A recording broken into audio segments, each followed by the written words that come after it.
नमस्कार.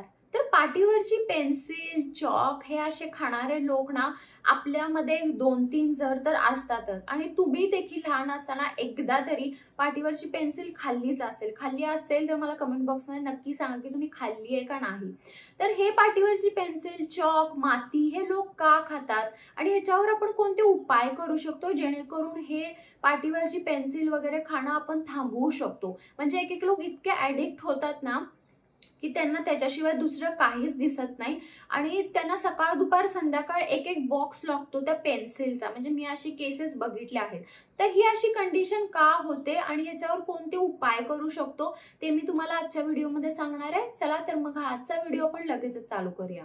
तर पाटीवरची पेन्सिल लोक का खातात? म्हणजे आवड म्हणून खातात का टेस्ट छान लागली म्हणून खातात? मी देखील आधी एकदा खाऊन बघितली होती तर एवढी काय छान नाही लागत, पण जे लोक खातात त्यांना ती खूप मस्त लागते. तर ती त्यांना का छान लागते? कारण त्यांच्या बॉडीमध्ये ना कॅल्शियम कमी असतं आणि बाकीचे न्यूट्रिएंट्स पण कमी असतात, त्यामुळे त्यांना पाटीवरची पेन्सिल, माती वगैरे खाऊ वाटते. जर तुम्ही पण पाटीवरची पेन्सिल, चॉक, माती हे सगळं खाताय तर तुमच्या पोटामध्ये खूप ज्यादा प्रॉब्लेम होणार आहे. पाटीवरची पेन्सिल पोटामध्ये पचत नाही आणि दगड होऊन बसते. जर तुमच्या शरीरात न्यूट्रिएंट्सची कमी असेल म्हणजे विटॅमिन्स, मिनरल्स हे कमी असेल तर पेन्सिल ज्यादा खाऊ वाटते. पाटीवरची पेन्सिलने ना दाताचे प्रॉब्लेम पण चालू होतात आणि शरीरात टॉक्सिन तयार व्हायला चालू होतात. पेन्सिल, चॉक खाणाऱ्यांना ना पिका डिसऑर्डर असे म्हणतात.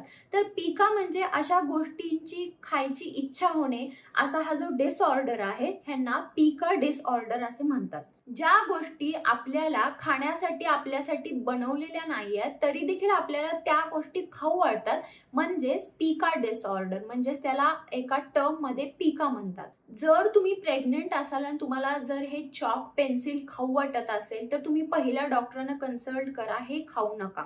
जर तुम्ही नॉर्मल असाल आणि तुम्हाला जर ह्या खायची इच्छा होत असेल तर तुमच्यामध्ये कॅल्शियमची कमी असेल तर त्याच्यासाठी तुम्ही कॅल्शियम आणि फायबर रिच फूड्स खा. जेव्हा जेव्हा तुम्हाला खायची इच्छा होईल ना तेव्हा तुम्ही बडीशेप, शेंगदाणा, गूळ हे खाऊ शकता. जेव्हा शरीरात कॅल्शियम, आयर्न किंवा झिंकची कमी असेल तरी देखील आपल्याला पेन्सिल, चॉक वगैरे खाऊ वाटतं. त्यामुळे तुम्ही रोज दूध, दही, ताक घ्या. कॅल्शियम वाढले की खायची इच्छा ऑटोमॅटिक कमी होईल आणि जर खूप जास्त इच्छा होत असेल ना तर तुम्ही डॉक्टरांशी बोला, डॉक्टरांशी कन्सल्ट करा. पण ही जी सवय असते पेन्सिल, चॉक वगैरे खाण्याची ती अजिबात चांगली नाहीये आणि ती सवय आजच्या आज बंद करा. आजकाल ना मार्केटमध्ये खायचा दगड पण आलेला आहे, खायचं काहीतरी पेन्सिल पण आलेली आहे, तर ती चांगली आहे असं म्हणतात. पण अशा गोष्टींवर विश्वास ठेवू नका आणि त्या गोष्टी खाऊ नका. म्हणजे आपल्याला खाण्यासाठी भरपूर गोष्टी आहेत आणि ह्या सगळ्या गोष्टी तर खाऊ नका तुम्ही. तुम्ही देखील कधी पेन्सिल, चॉक खाल्ली असेल किंवा खात असाल आणि तुम्हाला जर हा डिसऑर्डर असेल तर ह्या सगळ्या गोष्टी ट्राय करा. तुम्ही बडीशेप, शेंगदाणा, गूळ जेव्हा जेव्हा खाऊ वाटेल ना तेव्हा तेव्हा हे जर तुम्ही खाल्लं तर तुमची सवय ऑटोमॅटिक हळूहळू कमी येईल. जर तुम्हाला काही शंका असेल तुम्हाला कमेंट बॉक्समध्ये विचारू शकता आणि हा व्हिडिओ जर आवडला असेल तर व्हिडिओला लाईक करा, शेअर करा आणि चॅनल सबस्क्राईब करायला विसरू नका. चला तर मग आपण लवकरच भेटू एका नवीन व्हिडिओमध्ये. तोपर्यंत काळजी घ्या. बाय.